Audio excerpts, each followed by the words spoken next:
Man, it's great to be alive. It's episode 5. Moving on slightly from incremental improvements to more incremental improvements. Don't worry, I'm not going to bore you with this whole incremental improvements concept, but I do want to just briefly mention something.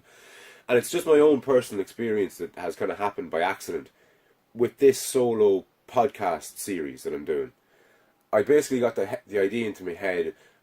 Lent was the catalyst, to say, yeah, fuck it, that gave me an end. Because what's as important as a starting point with a lot of things is an end point. So this idea of saying I'm going to do 20 push-ups a day for the rest of my life gets a bit fucking shit. You get to you might do 3 solid weeks, you might do 21 days, but it's like, okay, you've done it every day for 3 weeks here, you might skip a day or you skip a day here, and it'll just fizzle out. But you say you're going to do 20 push-ups a day, or whatever your thing is, and you put a time limit on it.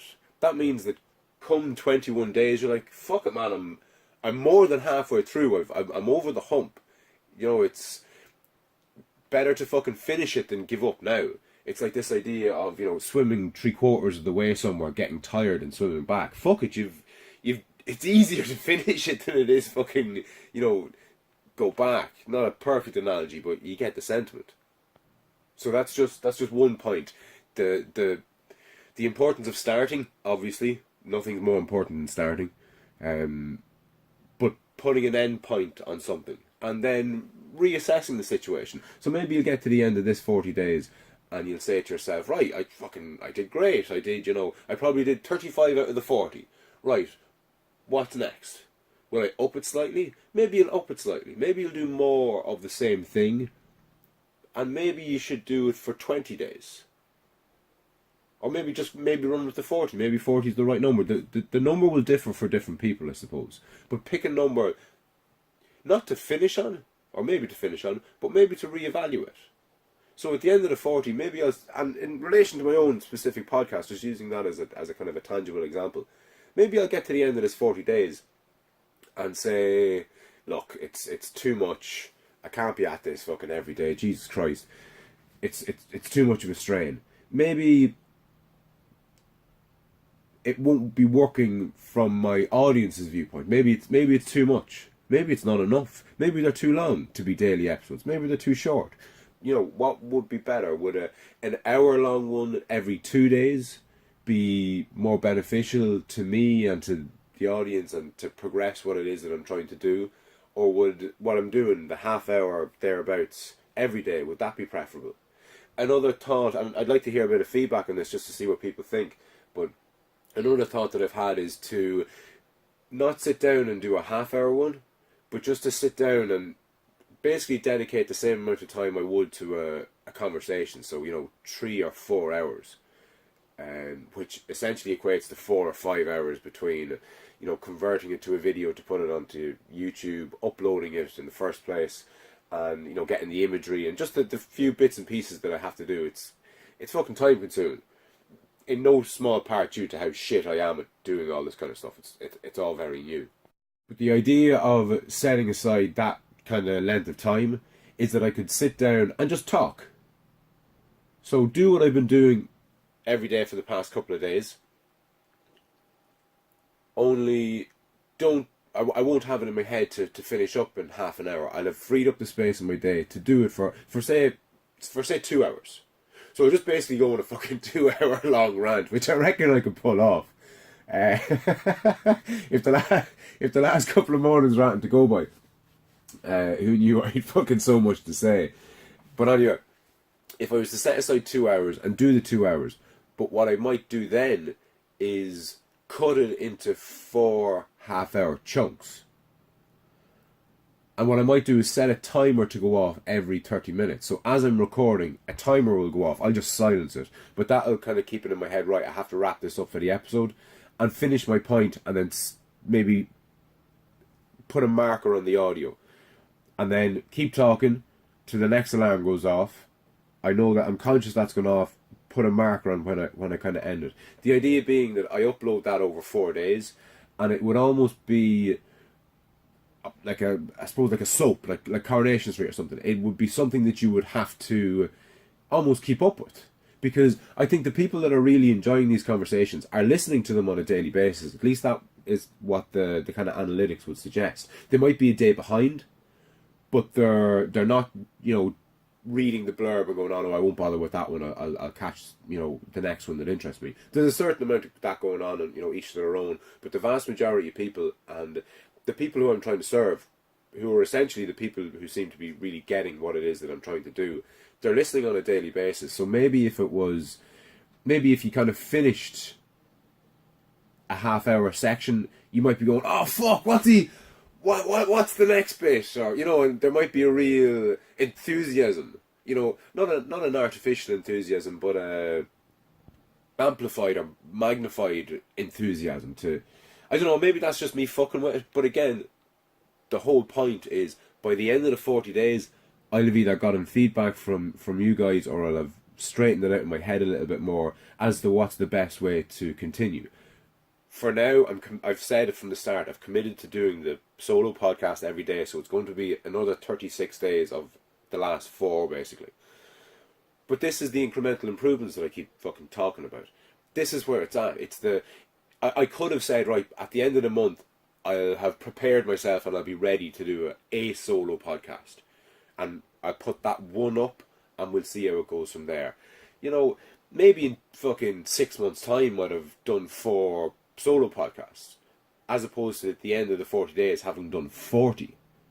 And again, it's just that fucking relentless incremental improvements, baby steps. That's where the improvement's at. That's where the learning is at. That's where the feedback comes in as well. Because the more I put out there, the more feedback that I can get, the better it becomes, the more people listen, the more people that give me feedback, the more improvements that I make. And again, you're into one of those positive feedback loops. So that's incremental improvements kind of put to bed for now, at least. Positive feedback loops. That's something now that I could very well end up dedicating a full episode to. The best way of describing that is with an analogy. I would say that. But the leaking roof analogy is very good for describing the positive feedback. And don't let the term positive think that a positive feedback loop is a good thing. And that's implicit in this analogy. Think of a hole in a roof tile on your house. That hole will allow, or crack, say, a small crack. That hole will allow water to seep into your house. Not good. Anyone who's had a leaking roof knows all about fucking drips, and Jesus, don't fucking remind me. Anyway, positive feedback loop is you have a crack, a ball jumps up there and cracks, or what the fuck ever. But it's a small crack, and that allows a little bit of water in. But by allowing a little bit of water in, it wears the crack down and it becomes bigger, or it shifts slightly, or it increases, which allows more water in, which allows the crack to become bigger, which allows more water in, which soaks into your plasterboard and weakens it, which allows, and more water comes in and that weakens further, and more water comes in and the crack gets bigger and bigger and bigger and bigger and bigger, allowing more and more and more and more and more water in until the whole fucking house is destroyed. And that's a positive feedback loop. Something happening that makes that something happening happen all the more. So that's exactly what I described there 2 seconds ago in relation to the incremental improvements with the podcast. I put this up there to 5 people to listen to and get no feedback. I put it up to 10 people and 1 person gets back to me. I put it out to 100 people, 10 people get back to me. The more people that get back to me, the better it becomes, the more my confidence builds, the more I put up there, the more people listen, the more feedback I get. And it's just a relentless cycle of, in that case, improvements. But it can also, like in the case of the leaking roof analogy, it can be a disimprovement. So one thing to remember is a positive feedback loop isn't always positive. But again, it's such a broad topic, it nearly needs its own half hour. I mentioned yesterday, I think, about new people coming on. Since then, I was chatting to a guy called Owen Colgan. Many of you may know Owen from his series that was on RTE Hardy Bucks. He's a stand-up comedian, amongst other things. And again, I'm not overly familiar with Owen. I know he's massively popular. I've been following on Instagram and Facebook for a while, and some of his stuff is just too funny. It really, really is. But what I like most about him is he's out there just doing it. He's out there doing his own thing.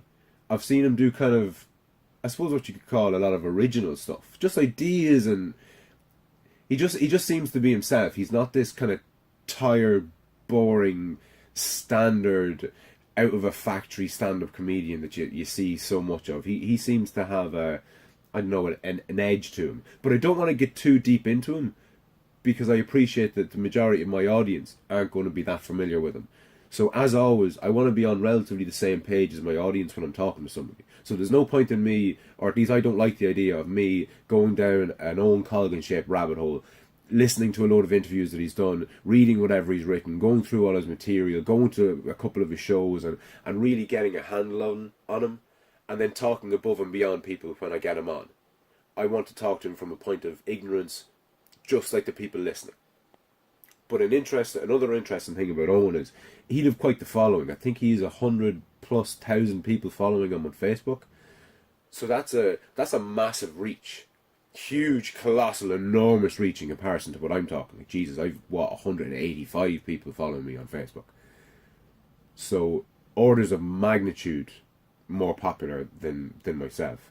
But here's the interesting thing. My downloads for all the different episodes of the guests that I've done have all been thereabouts, the same.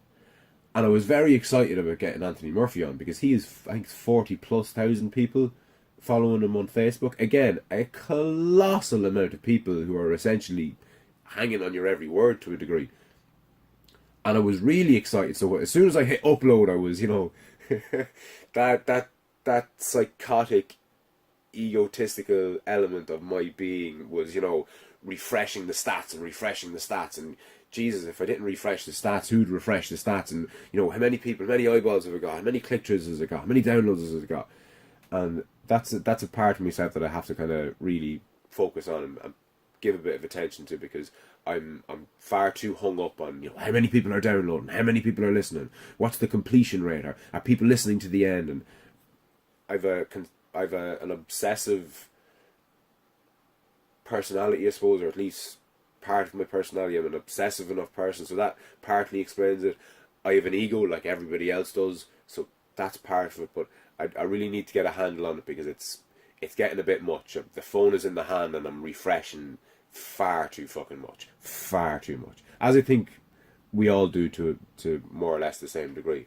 But in any case, Anthony's downloads weren't anything more than, my mate Patter, who isn't the public figure of any description. Like most of the people that I've had on, they're regular guys, like. So it's just been interesting to me why Anthony's one didn't have a much bigger kind of hit rate. And it'll be just as interesting to see what Owen's hit rate will be.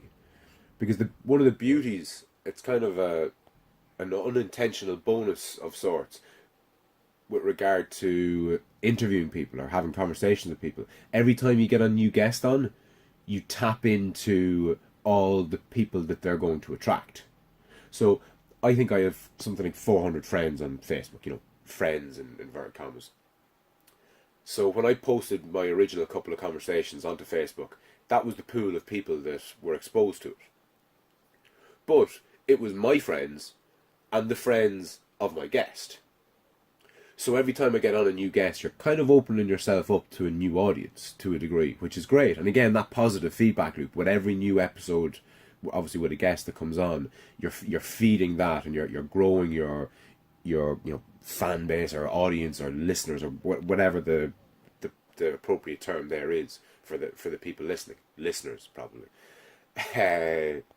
But yeah, it's just been fascinating to me to just follow the numbers, and it'll be very interesting to see if Owen comes on. He asked me was I around this week, so hopefully he will come on, and because this has happened before, people have said they come on, but shit happens. People are fucking busy, and it's not as if I've a million listeners, and it's not as if I'm going to transform Owen Colgan's career as it would if he was to go on Joe Rogan.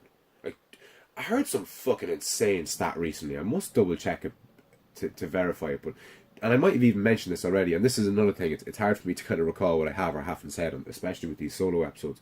But did I hear recently that Joe Rogan has more listeners than CNN? And as I say that out loud, I'm kind of afraid that I may have mentioned it before, so I'm going to keep this very quick. Think about that. Some dude, which is all Joe Rogan is, he's not, he's not a corporation. He essentially is probably a fucking one-man corporation now, but he's just some guy. Granted, he started out from a kind of semi-famous starting point, whereas I and others won't or haven't. But I just think it's fascinating that one guy can do that. And when I think about what I'm doing, how I'm doing it, the reception that it's getting, the thoughts of me having more listeners than RTE News, like that to me, isn't that, off the wall, being perfectly honest with you. It really fucking isn't. Because there's a trend, I think, and long may it fucking last, and it's only a pity that it didn't start sooner. There's a trend to moving away from traditional media, such as RTE, because even RTE, they're using clickbait tactics, and they kind of have to keep their advertisers happy and to keep the whole fucking ball rolling and to keep that big wheel turning. They have to resort to all this kind of stuff because, number one, their content isn't that great. Jesus Christ, if you watch some of the shows that they put out there, I mean, it's fucking... When you see the talent that's in Ireland, like, we all have mates who are just supremely talented at something or another. And to see the shit that RTE put out there... Now, don't get me wrong, it's not all bad, but a lot of it's bad. Most of the comedy stuff, especially, is just fucking horrendous. And I'd be very interested to get Owen's opinion on that if and when he does come on, because he'd have an inside... He's in that kind of entertainment loop. He's in the RTE loop. Whereas I and most of the listeners obviously aren't. So it would be very interesting to hear what he has to say on the state of, traditional media in Ireland and comedy and drama and, everything else. So it would be great to get him on for that reason, if no other.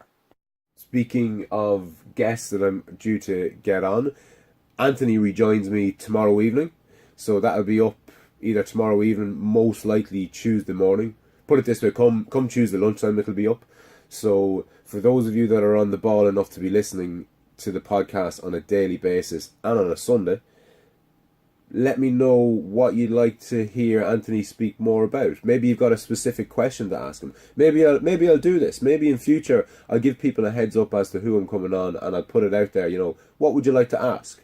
Because that will be a good way in ensuring I don't miss any obvious questions that I wouldn't miss if I had, gone down each individual person's rabbit hole before they come on, which I don't intend to do. So put it this way. If two people ask me, why does Anthony have bright pink hair? I'll go, oh, fuck yeah, I never thought of asking him that. I'll ask him that. Now, he doesn't, but you get the sentiment. I mean, put it this way, it's already been said to me by a couple of people that they'd not sooner here, but now that they've, I suppose, gotten to know Anthony a small bit, now they're really ready for the mythology. They want to... They want the gist of it, if nothing else. Like he mentioned, the Tuatha De Danann, who I think were ancient Irish gods, and he refers to Newgrange, I think it's Sreed or Seed na Broga, or thereabouts that pronunciation. I didn't pull him up on what the fuck that was all about at the time, because again, I wanted to give the man time to fucking speak, and I don't want to be talking across people or interrupting them too much. I want the conversations to have the flow that I think that they've been having. But like I don't even know what the hell that is. Is that just the Irish for Newgrange? Like what does Newgrange mean, or where did that word even come from? Because again, we only rediscovered Newgrange in whatever year it was, 1850 or something like that. I don't even fucking know, but it was there about 100 years ago as far as I can remember. But I think there's a real appetite to find out a little bit more about our mythology, kind of broadly speaking. And again, I don't want them to spend 2 or 3 hours of just going on and on and on about Irish mythology. But I do want to give people a starting point, and myself a starting point, to let us go down our own respective rabbit holes and learn this stuff for ourselves. Because getting people on and just getting them to talk about people or talk about things is akin to going to school, sitting there, and the teacher talks, and you sit there and you try and absorb as much as you can. But that's bollocks. Like that's education as opposed to learning, if that makes sense. And if ever there was a topic for me to do a solo podcast on, it's education, because the way we educate our kids and the way we've been educated, it's just wrong in so many ways. It might suit, a few. It certainly, I don't think, suits the majority. But it's absolutely something that has to be revisited and has to be broken down and changed. And again, the way to change it isn't to set up a new school and go, right, we've perfected how to teach people, we've been working on it for the last number of years, and here's the new model. That's not how you do it. You change what's there. Incremental improvements. That's where it's at. For everything. Not just, your 40-day fucking Lent challenge, or trying to lose a bit of weight, or starting to play an instrument, or learn a language, or meet new friends. Incremental improvements aren't just about that. They're about everything. It's how you fix anything. And the beauty of that is you can't bite off more than you can chew. Because that goes against the whole premise of, taking baby steps and incremental improvements. And that's the problem I think that people have. They view something like capitalism and they say, no, we need to change everything. We need to get rid of money for a start. Money is the root of all evil. We have to go back to a barter system where we trade goods and services that we think have a certain value, and like all that's great. But where do you start? There's no starting point to that.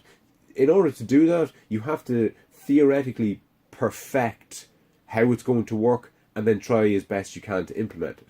But that has never worked, to my knowledge. Maybe it has. Maybe there's isolated incidents. Maybe I'm fucking wrong. Maybe I need to be fucking corrected. And that's brought me actually onto, 20 minutes in, it's brought me onto what I wanted to fucking talk about in the first place. Credibility. And who you deem to be credible. And just to get one thing out of the way first and foremost, I'm not overly credible. Nobody's perfectly credible. But you should view everybody with a massive amount of skepticism. You should be constantly trying to figure out what people's agendas are or might be, depending on what it is that they're saying. For example, I remind people that liking, reviewing, commenting, sharing, and subscribing, that helps. And it does. It genuinely does. It introduces me and the topics that I'm talking about and my guests to new people, which in turn introduces new people. That positive feedback loop kicks in. But ask yourself, is what this guy is doing and what he's saying, is that worthy of gaining a bit of momentum? Maybe there's a dangerous element to what I'm doing. Maybe I'm not aware of it. And that's what I mean about this idea of credibility. None of us are infallible, and anybody who tells you that, they're right and they couldn't be wrong, anybody who is dogmatic about anything really, be fucking careful, because that cunt's full of shite. But moving away from my own credibility, you have to check your sources. So to me, for a lot of people listening, I'm going to be a source of sorts. Another source that you're going to get are websites. And that brings me on to the credibility of websites, if there is such a thing. But I was sent a link recently, and this happens to me all the time. And the people listening are going to be split between the people who have friends that won't read the stuff that they send them, and the people who send them things and they can't understand how they ever could have sent them something from such a shitty source. So I got sent something recently, and it was in relation to free will. And it was just such a classic clickbait example. The article itself was 100%. It was talking about a very specific thing in the free will debate that's basically been debunked. And the article was great. It was fantastic. But the headline was, "The free will debate is over," or something to that effect. And it was misleading to say the very least. But I wasn't familiar with the website that it came from. I can't remember what it was. It could have been thecut.com. And thecut.com, I haven't looked into it. It could be anything. It could be the most credible website in the world. I have no idea. But I hadn't heard of it, which is always a bit of a a sign as to how credible it is. Which way that goes, I don't know. If you've heard of it, if you've heard of the website, odds are they've used clickbait to promote themselves, so that like being popular nearly loses your credibility to a certain degree. So the fact that it was an obscure website almost lent credence to what it was saying. But in that sense, that the name of the website for this example being thecut.com isn't the perfect example. But I get sent other such articles from thetruthisouthere.com and Euromum and the name of the website may as well be the contents of these web pages is completebollocks.com. But people, they don't seem to distinguish between a source that might be credible and a source that absolutely isn't credible whatsoever. But again, getting away from websites and sources of reading material, just people. Because we've all been wrong before. We've all been there. We've all, hopefully at least, had a time in our past where we believed something to be true and have since found that to be bullshit. But at the time you didn't know it was bullshit. And I know I'm guilty of this, of really strongly putting forward, no, this is absolutely the way it is, trust me. And then finding out fucking 6 months or 10 years later or whatever it was, that it was completely false. And there's no real way to inoculate yourself against this. There is no inoculation, say. But there are measures that you can put in place so that you don't catch the fucking full STD. And a way of doing that is trying as best you can to only obtain information from relatively credible sources. And even if it's not from credible sources, try and get it from the source. So if you're reading something and it's giving you, if the author or if the writer of the article that you're reading or the guy that you're listening to or watching or whatever is talking about someone else and how much of a bad person they are or how much of a good person they are, why are you listening? Why are you getting that information, second hand? Google the guy he's talking about and see if he's got a Facebook or an Instagram or a Twitter, and 5 minutes on that guy's page will give you an idea of, where they're coming from. Now, people can be purposefully misleading. But if they're purposefully misleading, there'll be an article about how they're so purposefully misleading. But I suppose that the point that I'm labouring to make is you have to make up your own mind in relation to how credible people are, in relation to how credible your sources are, in relation to how credible you are. Like every so often I'll be chatting to someone and they'll say something and it'll bring up a memory of something mental, something mad interesting. Here's another tangible example for you. I have it in my head that I've read that 20,000 women were forcibly sterilized in the United States of America in, I think it was the 1920s, say. Now, these women were basically deemed unfit to procreate by the state. Someone put on their uber logical, rational hat and said, look, these women, these 20,000 women, we've identified them as being from, a poor economic background, low in intelligence, and on average they're having, 5 kids, and they're all growing up to be even poorer and less intelligent than their parents, and this kind of has to stop. So this is what we're going to do. We're going to forcibly sterilize them so that they can't have kids. Welcome to the 1920s. So that might shed some light on what was going on in Germany in the 1920s, because if that was happening in the States, you can certainly understand, I suppose, how the Holocaust happened not in the not too distant future in Germany. We're not long out of the trees, lads, and people fucking forget about that. But, and that thought came to mind, this figure of 20,000 people having been forcibly sterilised, and I haven't since verified that. So, maybe if you have an interest, Google the shit out of it and get back to me. If you can find a credible source, or if you can find any source for it at all being true, by all means, send it on. The email address, as always, is imoffthelead@gmail.com. But the point that I'm, again, labouring to make is, I don't read The Sun, or The Star, and I don't watch the news, and I don't listen to radio, I don't watch television generally, and I don't be on shitty EU mum websites. And I always try and only listen to relatively credible people. Not just some guy working for some paper whose only purpose in life is to generate clicks and keep his job, which is essentially what journalism is these days, or at least seems to be, or at least seems to have devolved into. But the benefit of me not going to these spurious sources is that when a thought like that comes into my head, the odds of it actually being true, or at least partially true, or at least true enough to repeat, like maybe it was 2,000, maybe it was 200. Like the principle of the matter is what's abhorrent, not the numbers. The numbers just compound it. Like the difference between doing it to 100,000 people and 200,000 people isn't twice as bad. The difference, like doing it to one person, is 99% as bad as you can get. Stacking up the numbers after that, that's almost an aside. It's the principle of the matter that's so abhorrent.